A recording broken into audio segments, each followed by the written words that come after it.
Aku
हुन्छ जयमसी good morning तपाईँहरू सबै आउनु हुनुहुन्छ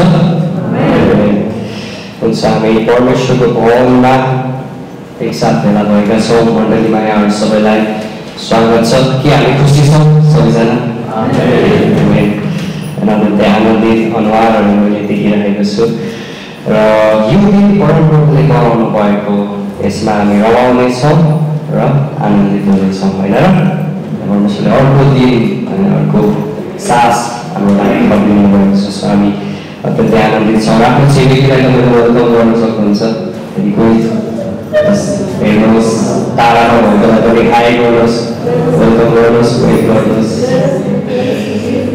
हामी फ्यामिली हौँ होइन र हामी परिवार हौँ सो एकसाथ हामी सबैले ताली बजाएर स्वागत गर्नेछौँ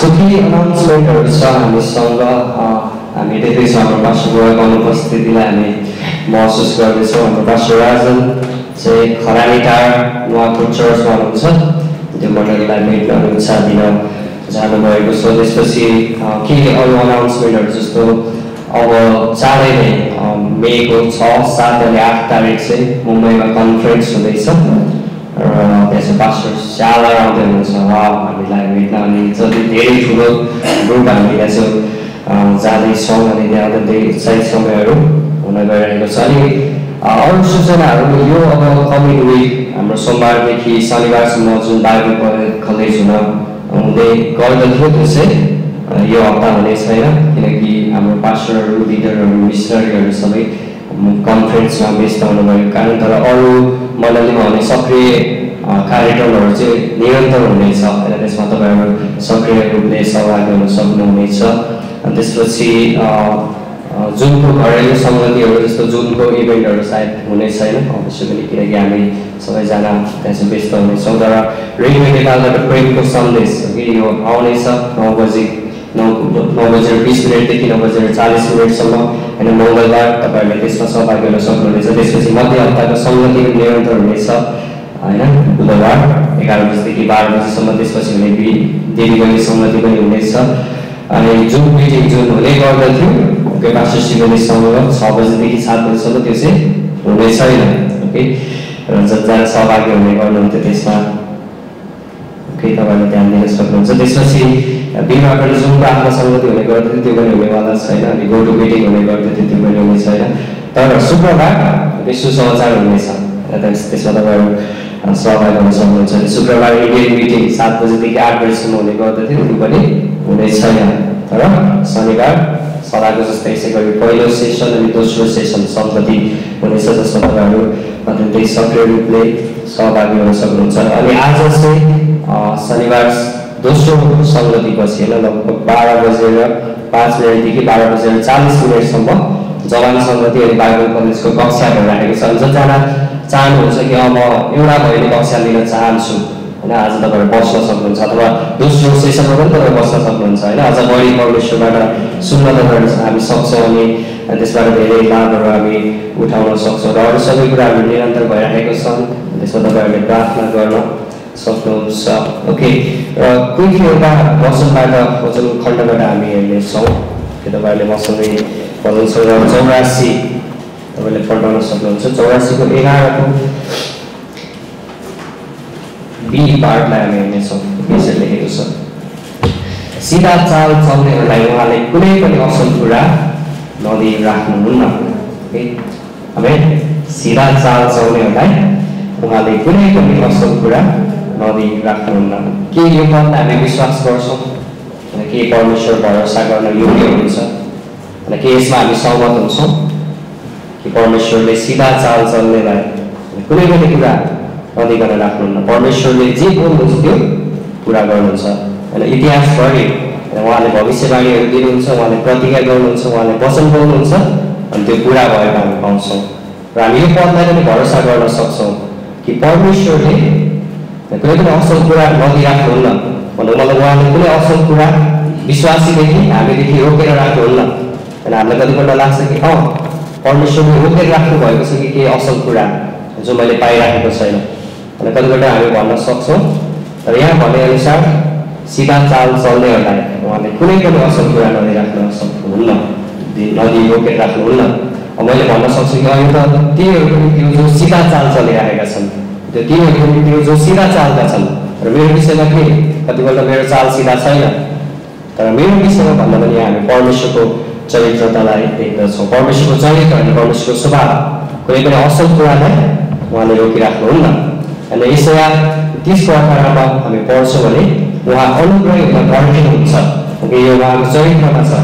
अनि कतिपल्ट परमेश्वरले हामीलाई पर्खाउनुहुन्छ अनि हामीलाई लाग्छ कि परमेश्वरले केही कुरा रोकिराख्नु भएको छ, अनि तर यहाँ भनेको छ कि एउटै पनि असल कुरा उहाँले रोकेर राख्नुहुन्न, उहाँले जस्ट दिइहाल्नुहुन्छ। र कतिपल्ट हामी भन्छौँ कि परमेश्वर मलाई त्यो वरदान दिनुहोस्, मलाई त्यो क्षमता दिनुहोस्, र मेरो आवश्यकताहरूलाई पुरा गरिदिनुहोस्, मलाई आशिष दिनुहोस्, र मेरो भौतिक कमीहरूलाई र मेरो अवसरहरू खोलिदिनुहोस्, त्यो बन्द ढोकाहरूलाई खोलिदिनुहोस्। अनि उहाँले दिनुहुन्न भने के त, किनकि त्यो अहिलेको लागि असल नहुन सक्छ, त्यो कुरा अहिलेको निम्ति असल नहुन सक्छ। अनि यदि केही कुरा परमेश्वरले प्रतिबन्ध लगाउनुहुन्छ भने त्यो हाम्रै भलाइको निम्ति हो। यदि केही कुरा उहाँले हामीलाई दिइराख्नु भएको छैन भने त्यो असल थोक होइन। होइन के म परमेश्वरमा भर गर्न सक्छु, सायद पछि गएर त्यो कुरा मेरो लागि असल हुन सक्छ, तर त्यो अहिलेको निम्ति असल नहुन सक्छ। कतिपल्ट हामी शङ्का गर्छौँ साँच्चै हो र, होइन परमेश्वरले केही असल कुरा होइन दिनु हुन्छ कि हुन्न। त्यसको लागि तपाईँहरूले रोमी 8 पढाउन सक्नुहुन्छ। एउटा अत्यन्तै हाम्रो डाउटलाई क्लियर गर्ने पद हामी पाउँछौँ। रोमी 8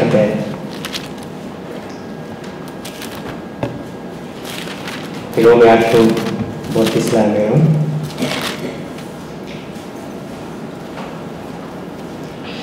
उहाँले आफ्नै पुत्रलाई पनि बाँकी राख्नु भएन, तर हामी सबका निम्ति उहाँलाई अर्पिदिनु भयो। त कसरी उहाँले उहाँको साथमा सबै कुराहरू पनि हामीलाई सित्तैमा दिनुहुने छैन र। अब परमेश्वरले होइन आफूसित भएको सबभन्दा उच्च थोक हामीलाई दिइसक्नु भयो।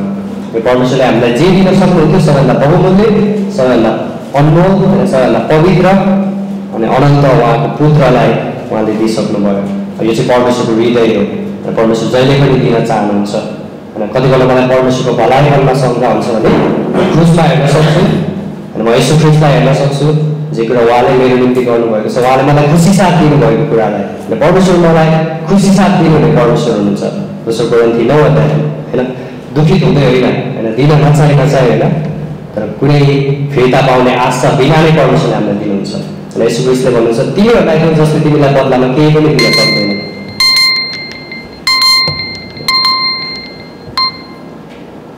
र हामी उहाँलाई फिर्तामा केही पनि दिन सक्दैनौँ, अनि उहाँले हामीलाई जे दिनुभएको छ त्यसको निम्ति हामी केवल परमेश्वरलाई धन्यवाद भन्न सक्छौँ। अनि परमेश्वरले हामीलाई अद्भुत कुराहरू दिनुभएको छ।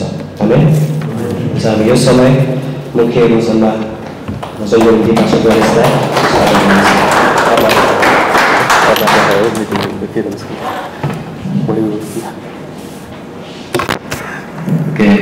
अद्भुत कुरा हामीले हाम्रो ठुलो संसारबाट सुन्यौँ।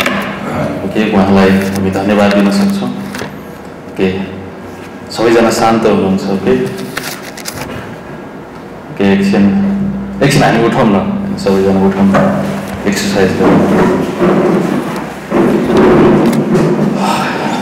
तपाईँले लामो सास फेर्न सक्नुहुन्छ अनि हामी वचन सुन्दैछौँ, त्यसको निम्ति हामी तयार हुन सक्छौँ।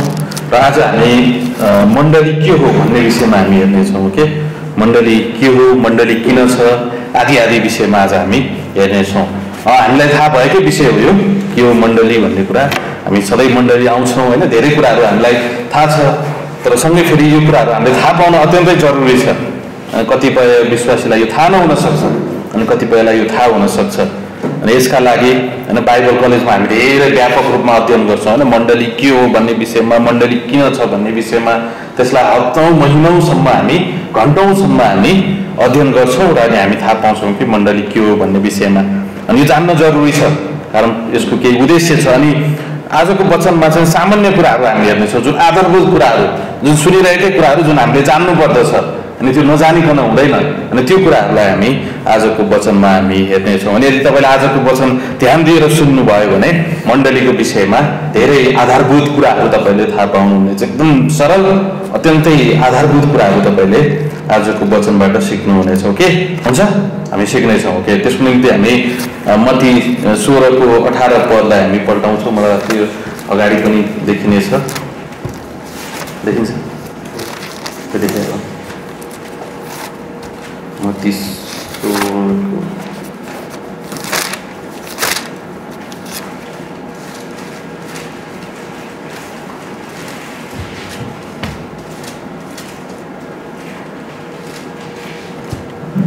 अब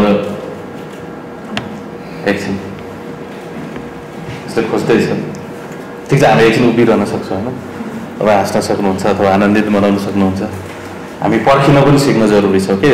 जब हामी मत्ती 16 अध्यायको 18 पदलाई हेर्छौँ भने येशू ख्रीष्टले यहाँ छेउ मण्डलीको विषयमा बताउँदै हुनुहुन्छ कि अनि यहाँ चाहिँ यस्तो छ, अनि म पनि तिमीलाई भन्दछु तिमी पत्रुस हौ र यस चट्टानमाथि भन्छ पत्रुस छुट्टै हुन्, अनि यस चट्टान अनि जो चाहिँ येशू ख्रीष्ट हुनुहुन्छ, यस चट्टानमाथि म आफ्नो मण्डली बनाउने छु अनि नरकका ढोकाहरू यसमाथि विजय हुने छैनन्।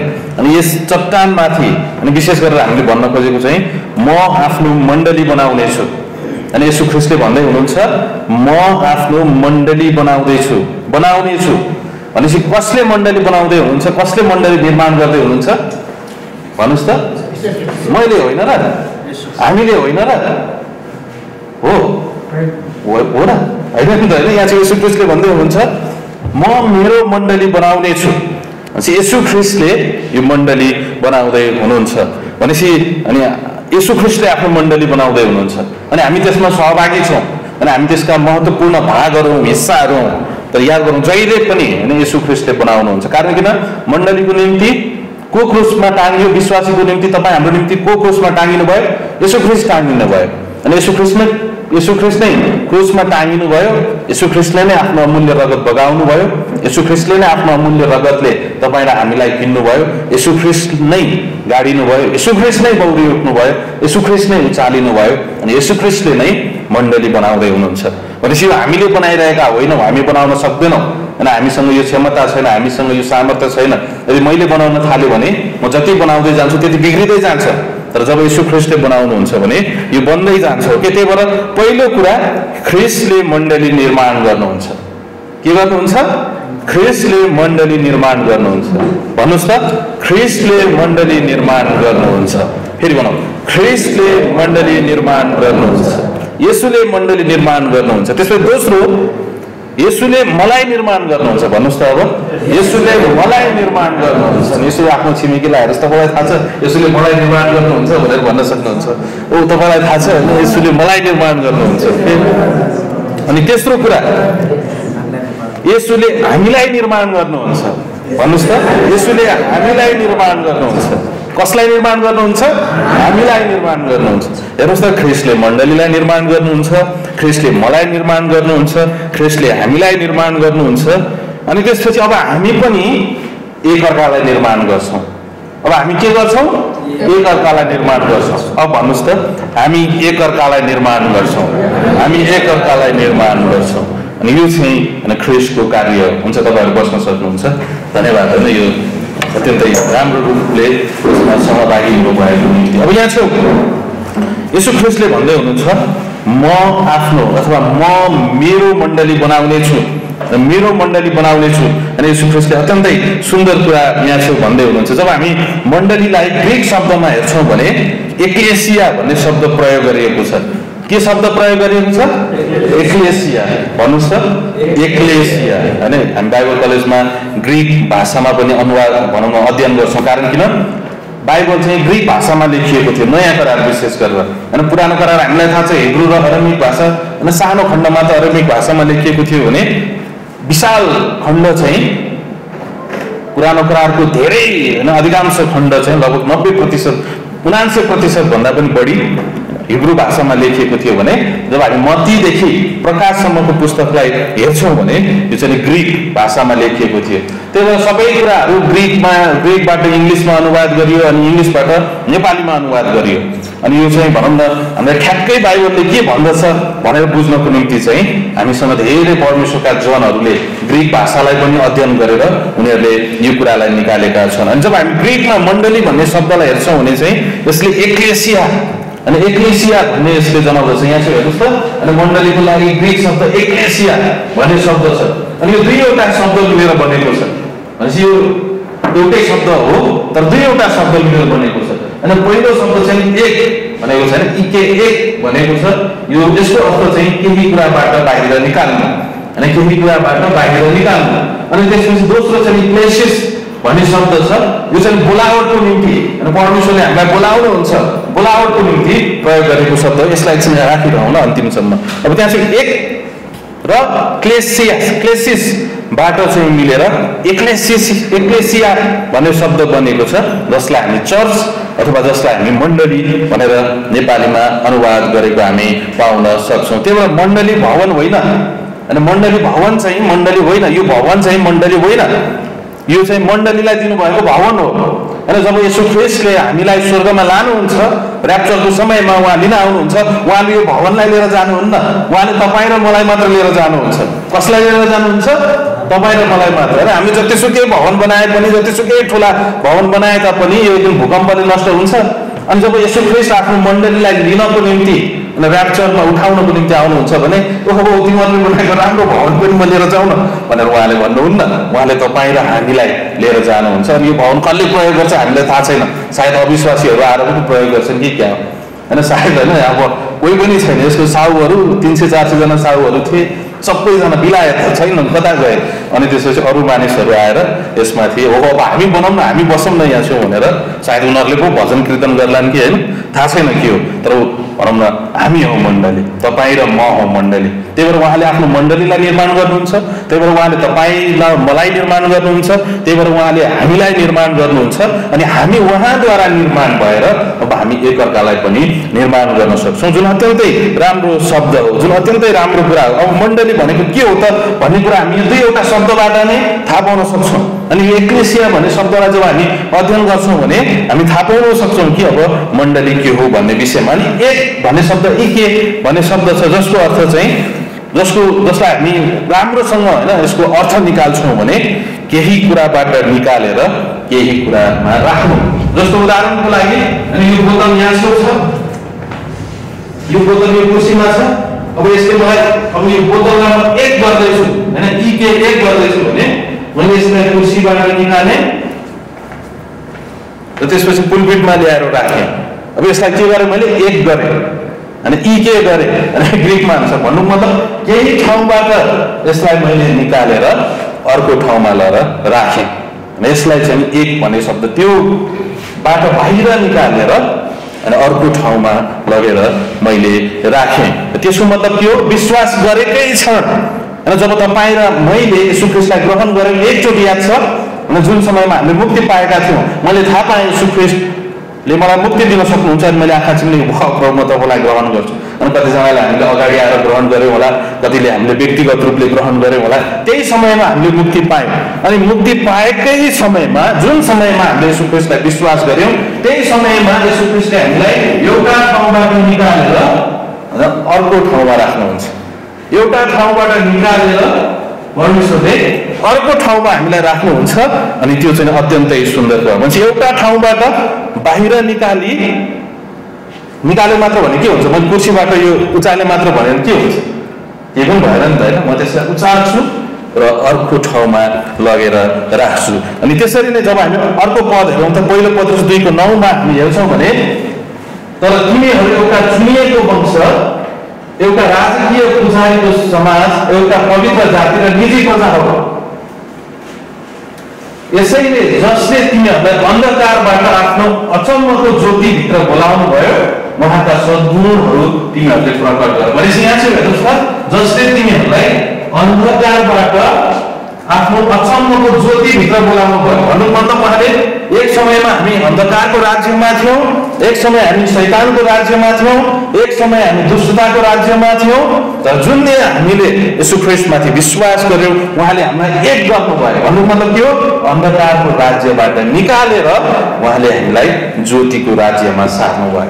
भनेपछि जसरी त्यो कुर्सीबाट त्यो बोतललाई निकालेर मैले यहाँ छु पुलपिटमा ल्याएर राखेँ, त्यसरी नै यीशु ख्रिस्टले पनि मलाई अन्धकारको राज्यबाट निकालेर उहाँले मलाई ज्योतिको राज्यमा ल्याएर राख्नु भएको छ। अनि त्यही कुरा दोस्रो पहिलो पत्रुस होइन, यो कति हो? पहिलो पत्रुस 2:9 बताएको हामी पाउन सक्छौँ। त्यसपछि कलसी 1:13 हामी हेर्छौँ भने जसले हामीलाई अन्धकारको सामर्थ्यबाट छुटकारा दिनुभएको छ र हामीलाई आफ्नो प्रिय पुत्रको राज्यभित्र सार्नु भएको छ। भनेपछि शैतानको सामर्थ्यबाट, दुष्टताको सामर्थ्यबाट, जति पनि हामीलाई दासत्वमा राखेका ती दासत्वका कुराहरूबाट निकालेर उहाँले निकाल्नु मात्र भएन, उहाँले हामीलाई त्यो अन्धकारको सामर्थ्य र अन्धकारको राज्यबाट निकाल्नु भयो। अनि उहाँले निकाल्नु मात्र भएन, तर उहाँले आफ्नो प्रिय पुत्र अथवा यीशु ख्रीष्टको राज्यभित्र, परमेश्वरको राज्यभित्र उहाँले हामीलाई राख्नुभयो। भनेपछि अन्धकारको सामर्थ्यबाट निकालेर उहाँले हामीलाई उहाँको प्रिय पुत्र अथवा यीशु ख्रीष्टभित्र अनि यीशु ख्रीष्टभित्र हामीलाई राख्नुभयो। यो सम्पूर्ण कुरा यीशु ख्रीष्टको क्रुसद्वारा, यीशु ख्रीष्टको अनुग्रहद्वारा, यीशु ख्रीष्टको कृपाद्वारा र यीशु ख्रीष्टको सिद्धिएको कार्य, मृत्यु गराई पुनरुत्थानबाट यो सम्भव भएको हामी पाउन सक्छौँ। त्यही भएर जब हामी यूहन्ना 17:14 अनि यूहन्ना 17:14 हेर्छौँ भने मैले तिमीहरूलाई तपाईँको वचन दिएको छु अनि संसारले तिमीहरूलाई घृणा गरेको छ, किनकि जसरी म संसारको होइन त्यसरी नै तिनीहरू पनि संसारका होइन। यहाँ चाहिँ हामी संसारका होइनौँ। अनि अर्को पढ्दा हामी हेरौँ त 16 पद, जसरी म यस संसारको होइन त्यसरी नै तिनीहरू पनि यस संसारका होइन। भनेपछि यो विश्वासीको विषयमा यीशु ख्रीष्टले भन्दै हुनुहुन्छ। अनि एफिसी 2:6 भनिएको छ कि विश्वासीहरू हेर्नुहोस्, अनि हामीलाई सँगसँगै बौराएर उठाउनु भयो र ख्रीष्ट येशूमा हामीलाई सँगसँगै स्वर्गीय स्थानहरूमा यस उद्देश्यले बसाल्नु भयो। भनेपछि यीशु ख्रीष्ट जुन दिन हामीले विश्वास गर्यौँ हामी स्वर्गीय स्थानहरूमा बसालिएका छौँ। अबदेखि उसो हामी यो संसारका होइनौँ, हामी यो संसारका होइनौँ। कारण किन? यीशु ख्रीष्टले हामीलाई संसारबाट निकाल्नु भएको छ र आफ्नो राज्यमा आफूमा उहाँले हामीलाई राख्नु भएको छ, एक गर्नु भएको छ। उहाँले एउटा ठाउँबाट निकालेर हामीलाई अर्को ठाउँमा राख्नु भएको छ। हामीलाई संसारबाट निकालेर उहाँले हामीलाई स्वर्गीय स्थानहरूमा आफू कहाँ राख्नु भएको छ। त्यही भएर हामी संसारमा छौँ तर हामी यो संसारका होइनौँ।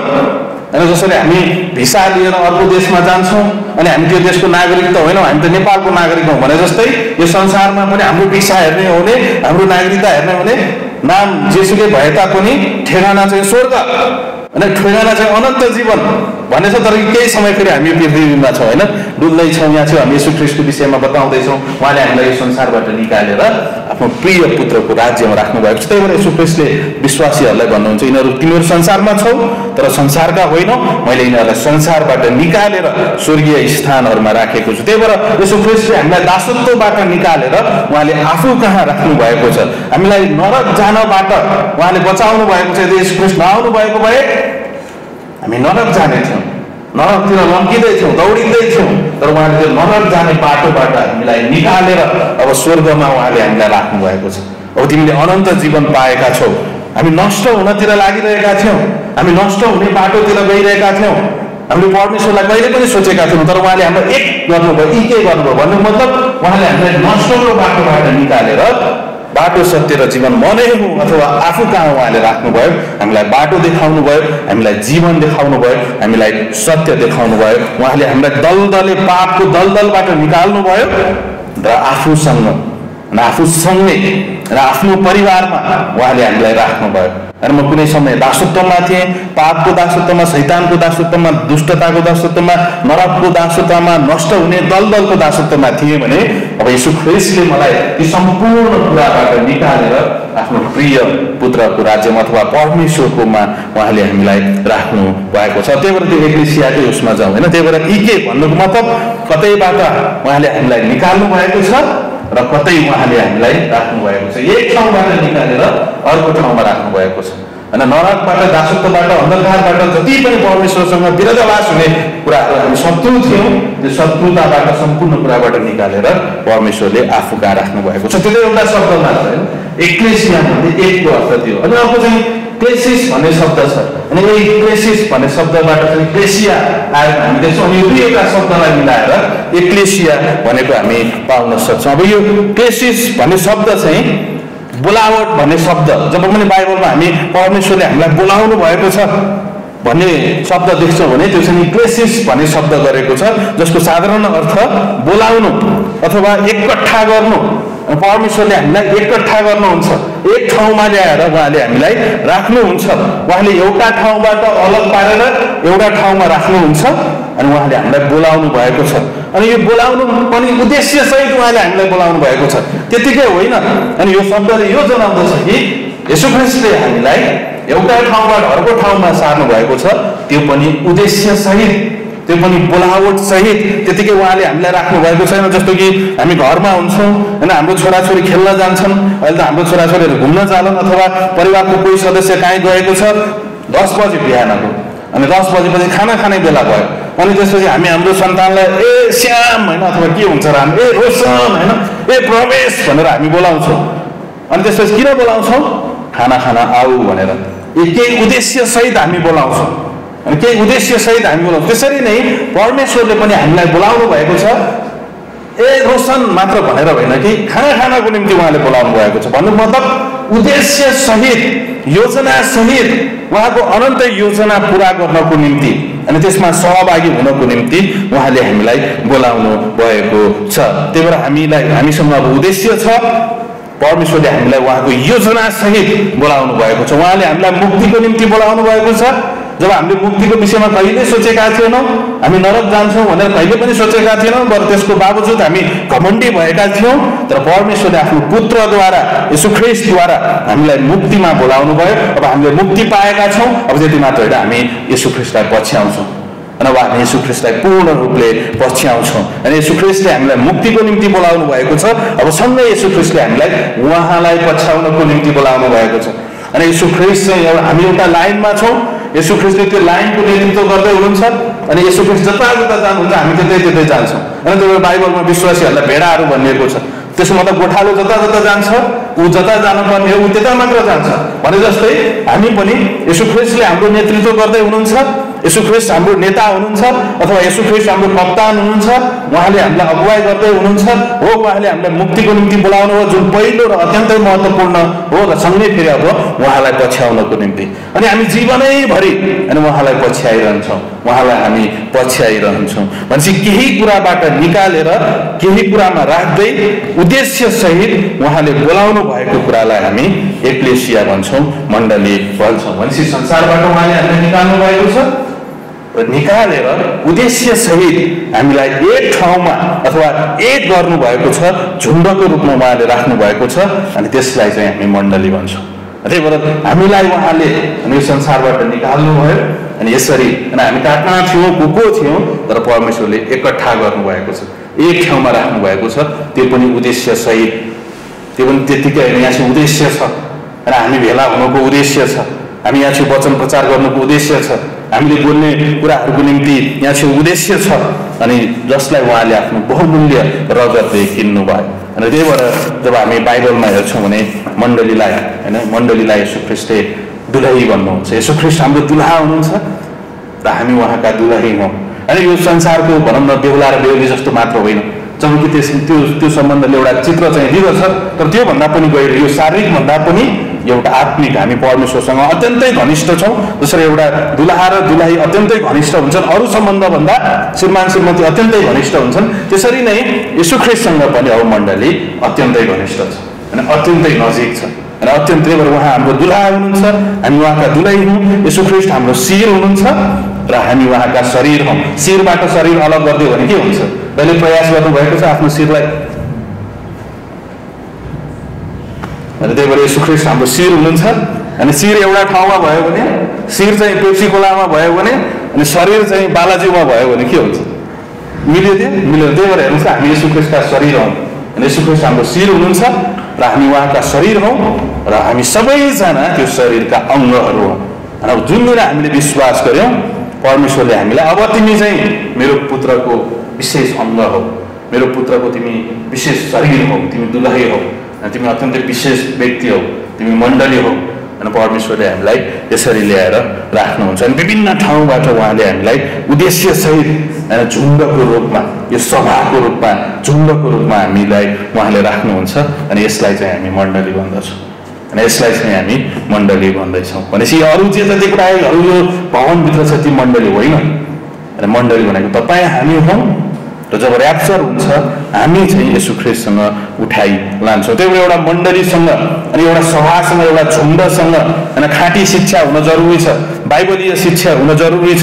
जुन कुरा सुरुदेखि सिकाइएको छ र त्यो सिकाइँदै आइएको छ अनि जुन कुरा येशू ख्रीष्टले सिकाउनु भयो र जुन कुरा येशू ख्रीष्टले छान्नुभएका प्रेरितहरूले सिकाए र जुन कुरा निरन्तर इतिहासमा सिकाइँदैछ र मण्डलीमा पनि त्यो खाँटी शिक्षा हुनुपर्दछ। हाम्रो शिरसँग येशू ख्रीष्टले जे सिकाउनु भयो त्यसलाई नै हामी सिकाउँदैछौँ। त्यही भएर ग्रेटर ग्रेस मण्डली यस्तो मण्डली हो जुन येशू ख्रीष्टले जे सिकाउनु भयो र येशू ख्रीष्टका प्रेरितहरूले जे सिकाए र इतिहासमा जे सिकाउँदै आइएको छ त्यसलाई हामीले पक्रिराखेका छौँ र त्यसलाई हामीले पक्रिराखेका छौँ। म तपाईँहरूलाई सुनिश्चित दिन चाहन्छु कि हामी ऐतिहासिक रूपमा अथवा जुनसुकै रूपमा हामी जान्छौँ भने अध्ययन गर्छौँ भने येशू ख्रीष्टले जे सिकाउनु भयो, येशू ख्रीष्टका प्रेरितहरूले प्रेरितीय शिक्षा जे सिकाए र जे कुरा इतिहासभरि सिकाउँदै आइएको छ र जे सही हो त्यही नै कुरालाई हामीले समातिराखेका छौँ। अनि धेरै भनौँ न भन्न त गाह्रो हुन्छ, धेरै मण्डलीहरू यताउति लागेको हामी देख्छौँ अनि शिक्षामा परिवर्तन गरेको हामी देख्छौँ अनि त्रिएक परमेश्वरको इतिहासभरि सिकाउँदै आइएको छ, बिचमा गएर माता भन्न थालिसके होइन। त्यस्तो झुटलाई हामी पछ्याउँदैनौँ, कारण किन एउटा मण्डलीसँग खाँटी शिक्षा हुन जरुरी छ। जब हामी एफिसी 4:14 हेर्छौँ भने विश्वासीहरूलाई भनिएको छ, सँगै फेरि हिब्रू 13:9 एफिसी 4:14 र अब उसो हामी बालकहरू नरहौँ जो मानिसहरूको चलाकी र छलपूर्ण धूर्ततामा हरेक शिक्षा रूपी बतासद्वारा यता उता पारिदछ। भन्नुको मतलब के हो? अनि विश्वासी स्थिरै छैन अनि स्थिरै छैन। त्यो एउटा मण्डलीले जहिले पनि साँचो शिक्षा सिकाउन जरुरी छ, बाइबलीय शिक्षा सिकाउन जरुरी छ, खाँटी शिक्षा सिकाउन जरुरी छ। यदि त्यो खाँटी शिक्षा छैन भने, बाइबलीय शिक्षा छैन भने त्यो मण्डलीको पुरा स्वरूप भएन, त्यो एउटा पूर्ण मण्डली भएन। अनि काहीँ अल्मलिरहेको छ र एउटा खाँटी शिक्षा हुन जरुरी छ। त्यसपछि अर्को पद हामी हेरौँ त हिब्रू 13:9 नाना प्रकारका र अनौठा शिक्षाहरूद्वारा यताउति नलागियो किनकि अनुग्रहद्वारा हृदय स्थिर हुनु असल कुरा हो। त्यहाँ भनौँ धेरै किसिमका शिक्षाहरू हामी आज संसारमा देख्दछौँ होइन। कतिपय अवस्थामा विश्वासीले युट्युबमा गएर हेर्छ अनि युट्युबमा विभिन्न थरीका कुराहरू हेर्दछन् अनि त्यसपछि यस्तो पो रहेछ। फेसबुकमा विभिन्न नाना थरीका प्रचारकहरू छन्, पागलपनाले भरिपूर्ण शिक्षाहरू छन्। परमेश्वरलाई येशू ख्रीष्टलाई उचाल्ने भन्दा बरु सपनालाई अनि त्यसपछि भावनालाई अनि नचाहिँदा कुराहरूलाई उचाल्ने कुराहरू मात्र त्यहाँ छन्। अनि कहिलेकाहीँ विश्वासी यसो हेर्छन् अनि कन्फ्युज हुन्छन् अनि अलमल्ल हुन्छन्, ला मैले जे सिक्दै आएको छु त्यो होइन कि क्या हो, यो त अर्कै कुरा सिकाउँदैछ त। त्यही भएर हामीले ती कुराहरूमा समय व्यतीत गर्न आवश्यक छैन, ती नचाहिँदा कुराहरूलाई हेर्न आवश्यक छैन। अनि हामीसँग परमेश्वरले राखिदिनु भएको होइन जनहरूको शिक्षा छ। हामी इतिहासमा जे सिकाइएको छ अनि त्यसलाई हामी सिकाउँदैछौँ। बाइबलले जे सिकाइरहेको छ, परमेश्वरले जे सिकाउँदै हुनुहुन्छ, पवित्र आत्माले हामीलाई जता डोर्याउँदै हुनुहुन्छ त्यही कुरातिर हामी डोरिएका छौँ र यसमा हामी सुनिश्चित हुन जरुरी छ। अनि हामी त्यो मण्डलीमा छौँ र हरेक विश्वासी हामी सुनिश्चित हुन जरुरी छ कि हामी बाइबल सिकाउने, खाँटी शिक्षा सिकाउने मण्डलीमा छौँ। कारण किन एउटा मण्डली त्यो हो होइन जसले खाँटी शिक्षा सिकाउँदछ। त्यही भएर हामीसँग बाइबल कलेज छ अनि हामी अझ धेरै हो जुन कुरा मैले सिकेको छु त्यो साँचो हो भनेर सुनिश्चित हामी हुन चाहन्छौँ भने हामी छौँ, अझ हुन चाहन्छौँ भने हामी बाइबल कलेजका कक्षाहरूमा आएर बस्न जरुरी छ, जहाँ चाहिँ हामी हरेक प्रश्नका जवाबहरू, हरेक शिक्षालाई हामी बाइबलीय शिक्षालाई, डक्ट्रिनलाई हामी सिक्दछौँ। अनि त्यसपछि हामी यताउति भनौँ न जता बतास आयो, जता हुरी लाग्यो त्यतै हामी जाँदैनौँ, तर हामी स्थिर रहन्छौँ तर हामी स्थिर रहन्छौँ। अनि यो ग्रेटर ग्रेस मण्डलीले होइन, ग्रेटर ग्रेस मण्डली लगायत अरू पनि मण्डलीहरू छन् अनि यो खाँटी शिक्षालाई पक्रिराख्ने र हामी चाहिँ त्यो मण्डली हौँ। अनि यसलाई हामी ऐतिहासिक रूपमा जुनसुकै रूपमा हामी यसलाई जाँच्न सक्छौँ। याद गरौँ त त्यहाँ चाहिँ एउटा विश्वव्यापी मण्डली छ र त्यसपछि स्थानीय मण्डली छ।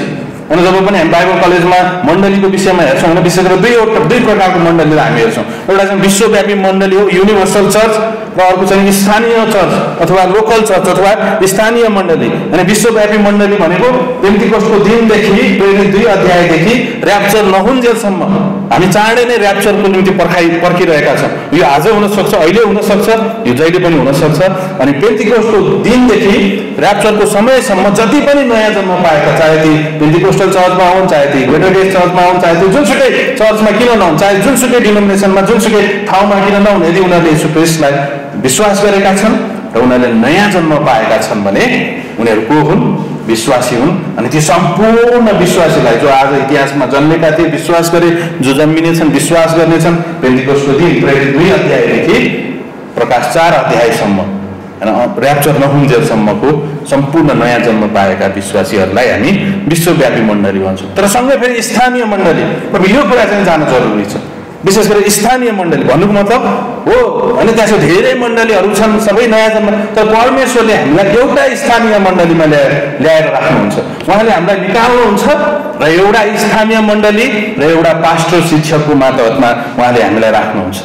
अनि एउटा स्थानीय मण्डली त्यो हामी मण्डली चाहँदै हिँड्दैनौँ।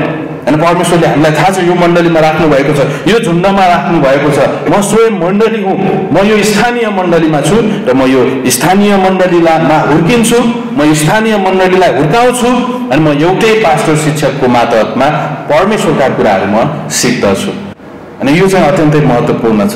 अनि यो अत्यन्तै महत्त्वपूर्ण छ। यही स्थानीय मण्डलीलाई अनि यही झुन्डलाई हामी सुसज्जित बनाउँछौँ, यही झुन्डमा हामी लगानी गर्छौँ, यही झुन्डलाई हामी धनी बनाउँछौँ र हामी यताउति चाहँदैनौँ। बरु त्यसको साटो मलाई थाहा छ हो विश्वव्यापी मण्डली छ, सबै नयाँ जन्म पाएका विश्वासीहरू वरिपरि हामी देख्न सक्छौँ, हामी उनीहरूलाई भेट्दाखेरि हामी खुसी हुन सक्छौँ, रमाउन सक्छौँ, संगति गर्न सक्छौँ। तर सँगै फेरि परमेश्वरले मलाई स्थानीय मण्डलीमा राख्नु भएको छ अनि मलाई यो कुरा थाहा छ र म यसमा रहिरहन्छु। अनि यो स्थानीय मण्डलीसँग एउटा महान मिसन आज्ञा पनि छ जुन हामी मत्ती 28:18 देखि 20 हेर्न सक्छौँ। होइन, येशू ख्रीष्टले भन्नुहुन्छ मत्ती 28:18 देखि 20 अनि तिनीहरू कहाँ आएर यसो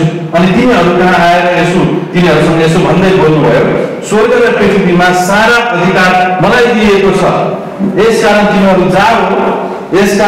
जाऊ भनेपछि हामी गइसकेका छौँ र सबै जातिहरूलाई चेला बनाओ, तिनीहरूलाई पिताको, पुत्रको र पवित्र आत्माको नाउँमा बप्तिस्मा देऊ, मैले तिमीहरूलाई जे आज्ञा गरे ती सबै कुराहरू तिनीहरूलाई पालना गर्न सिकाऊ अनि हेर म सधैँभरि संसारको अन्तसम्म नै तिमीहरूको साथमा छु। आमेन। भन्नुको मतलब के हो? येशू ख्रीष्टले हामीलाई पठाउनु भएको छ, उद्देश्य सहित पठाउनु भएको छ। हामी यहाँ छौँ, भेला भएका छौँ, उद्देश्य छ।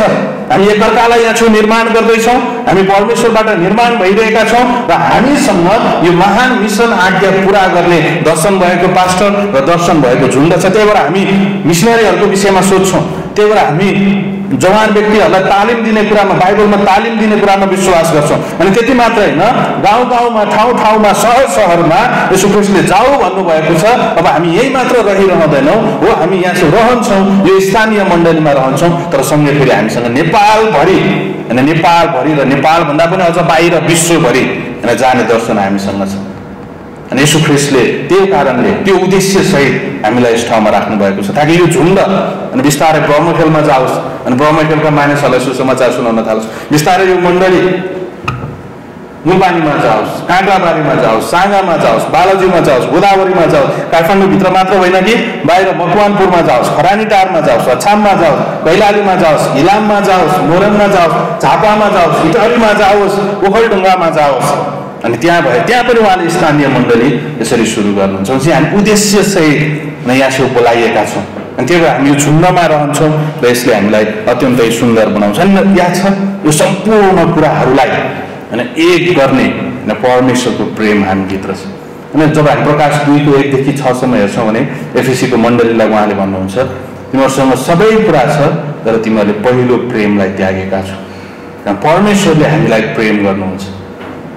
यो प्रेमलाई प्रस्तुत गर्नको निम्ति उहाँले बाइबल हामीलाई दिनुभएको छ। जब हामी बाइबल खोल्छौँ भने हामी थाहा पाउँछौँ कि परमेश्वरले हामीलाई प्रेम गर्नुहुन्छ। अनि जब हामी मण्डलीलाई देख्छौँ भने यो मण्डलीले परमेश्वरको प्रेमलाई घोषणा गर्दछ। हामी जब बाइबललाई पढ्छौँ हामी थाहा पाउँछौँ परमेश्वरले हामीलाई प्रेम गर्नुहुन्छ।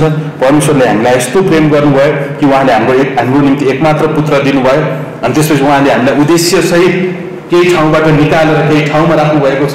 यो स्थानमा यो झुन्डमा उहाँले राख्नु भएको छ अनि यो झुन्ड चाहिँ प्रेमले भरिपूर्ण छ, परमेश्वरको प्रेमले भरिपूर्ण छ, एकअर्काप्रति परमेश्वरको प्रेमले भरिपूर्ण छ। अनि यो प्रेमले परमेश्वरको कार्य जुन मण्डलीद्वारा परमेश्वरले गर्दै हुनुहुन्छ त्यो प्रेमले सम्भव बनाउँछ। जब हामी त्यो प्रेमलाई पक्रिराख्छौँ यीशु ख्रीष्टको प्रेमलाई अनि त्यसपछि हामी अब हराएका मानिसहरूलाई एकअर्कालाई हामी प्रेम गर्छौँ अनि यसले विश्वासी जीवनलाई अत्यन्तै सुन्दर बनाउँछ। प्रभु हामी धन्यवाद दिन्छौँ। यो सम्पूर्ण कुरा तपाईँको हातमा राख्छौँ र माग्छौँ प्रभु यीशु ख्रीष्टको नाउँमा। त्यो हामी अघिको अन्तिम एउटा गीत थियो नि, के थियो त्यसलाई गाउनु के थियो? त्यसलाई ओके हामी सबैजना उठ्नेछौँ अनि त्यो गीतलाई गाउनेछौँ अनि त्यसपछि हामी जान सक्छौँ।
तपाईँको गीत आत्मिक गीत प्रभु हामी रमाउन सकौँ, आनन्दित हुन सकौँ, तपाईँमा तपाईँले दिनुभएको आनन्दमा हामी रमाउन सकौँ। प्रभु हप्ताभरि हामीले आफू पनि निर्माण हौँ तपाईँद्वारा र हामीहरूलाई पनि निर्माण हुन सकौँ।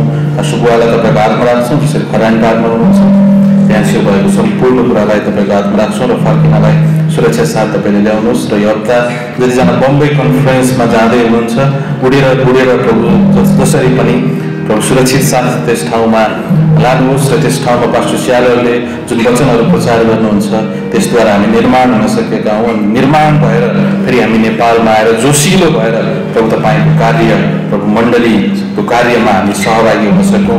प्रभु यो कुरालाई हामी तपाईँको हातमा राख्छौँ। प्रभु साँच्चै तपाईँ महिमित परमेश्वर हुनुहुन्छ। हाम्रा बोझहरूलाई, हाम्रा रोगहरूलाई, हाम्रा चिन्ता फिक्री डरहरूलाई प्रभु हामी तपाईँको हातमा राखिदिन्छौँ, छोडिदिन्छौँ।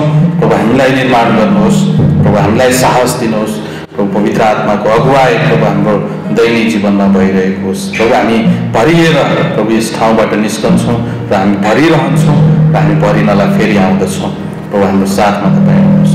प्रभु यो जुन दोस्रो सङ्गति हुनेछ 11 बजीदेखि 12 बजीसम्म त्यो सङ्गतिलाई तपाईँको हातमा राख्छौँ र प्रभु हामी त्यहाँ छेउबाट तपाईँको महिमा हुन सकेको होस्, तपाईँको जीवित उपस्थिति प्रभु हामीले महसुस गरेका छौँ, गर्न सकौँ। प्रभु हामी धन्यवाद दिन्छौँ। सबै कुरा तपाईँको हातमा राख्दै आछौँ प्रभु यीशु ख्रीष्टको नाममा, आमेन। सबैले भनौँ आमेन। अन्तिम एकचोटि आमेन। हुन्छ, जय मसीह।